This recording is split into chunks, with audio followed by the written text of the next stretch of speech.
Day 616, 22 for 22. Good morning. Hope this finds you well. Please stay in your fight and do not quit.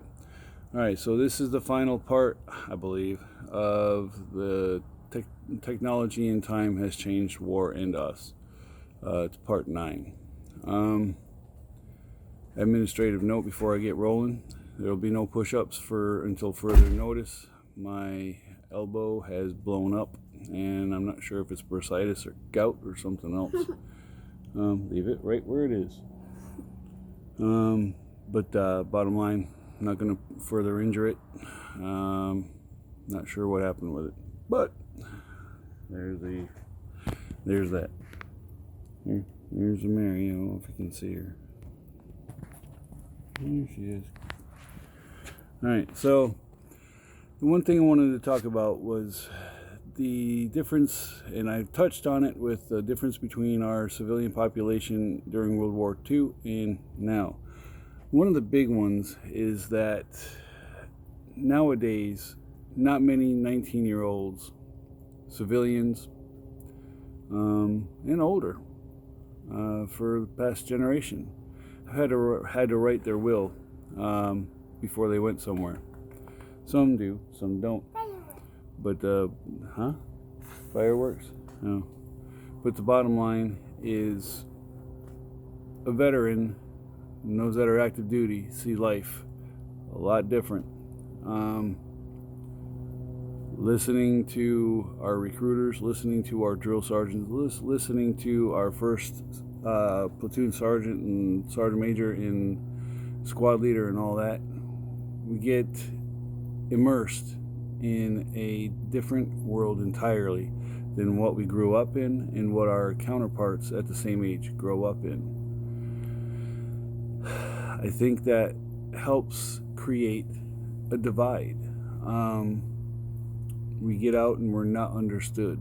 You know, how we look at things. Our sense of humor is definitely a lot different.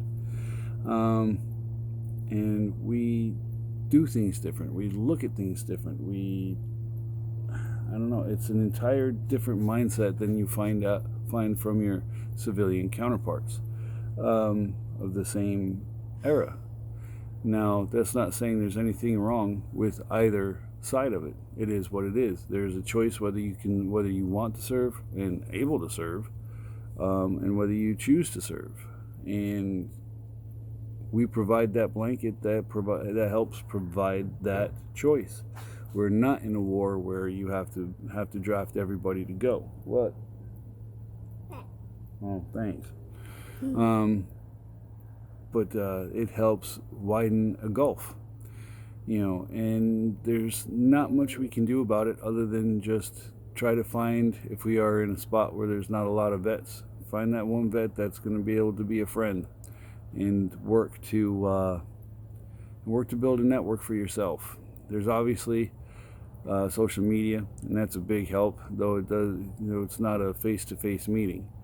But we take what we can get, and that's another big thing. And I've seen a lot of older vets on here, not necessarily World War II vets, but a few here and there, that have used Facebook to reconnect with people that they served with, or at least relatives of people that they served with. Love you, kid. So I mean, the what? I did a big squeeze on you. Thank you. It was a good hug. But there is something to be said for today's generation with the technology. But I think it also takes away from the personal meeting of people. You know, kids are not playing outside near as much as they used to because there's TV, there is tablets, there's PlayStation, Xbox, Wii, and whatever else Nintendo decides to come out with. There is just so many different things that have changed since the World War II era that it's easy to contrast and compare. It's hard to compare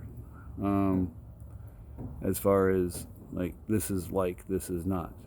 The one thing that we can definitely tie into our history between World War II and now is the spirit of our fighting soldier, sailor, Marines, airmen, and Coast Guard.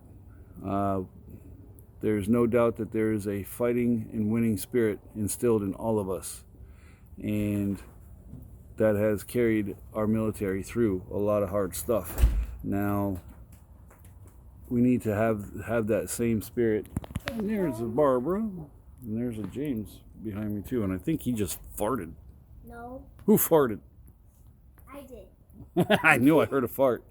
But that fighting spirit has come through over and over again throughout the generations, and that is something that we've got to take back in our fight when we get out in our working here at home, trying to make it through. You got to use what you learned in the service. Even if a civilian looks at you like you're nuts or thinks you're stupid, as the saying goes in the military, if it's stupid and works, it ain't stupid. And that's largely the same thing that's going to happen out here. If it looks stupid and it works, it ain't stupid. Get out of the road!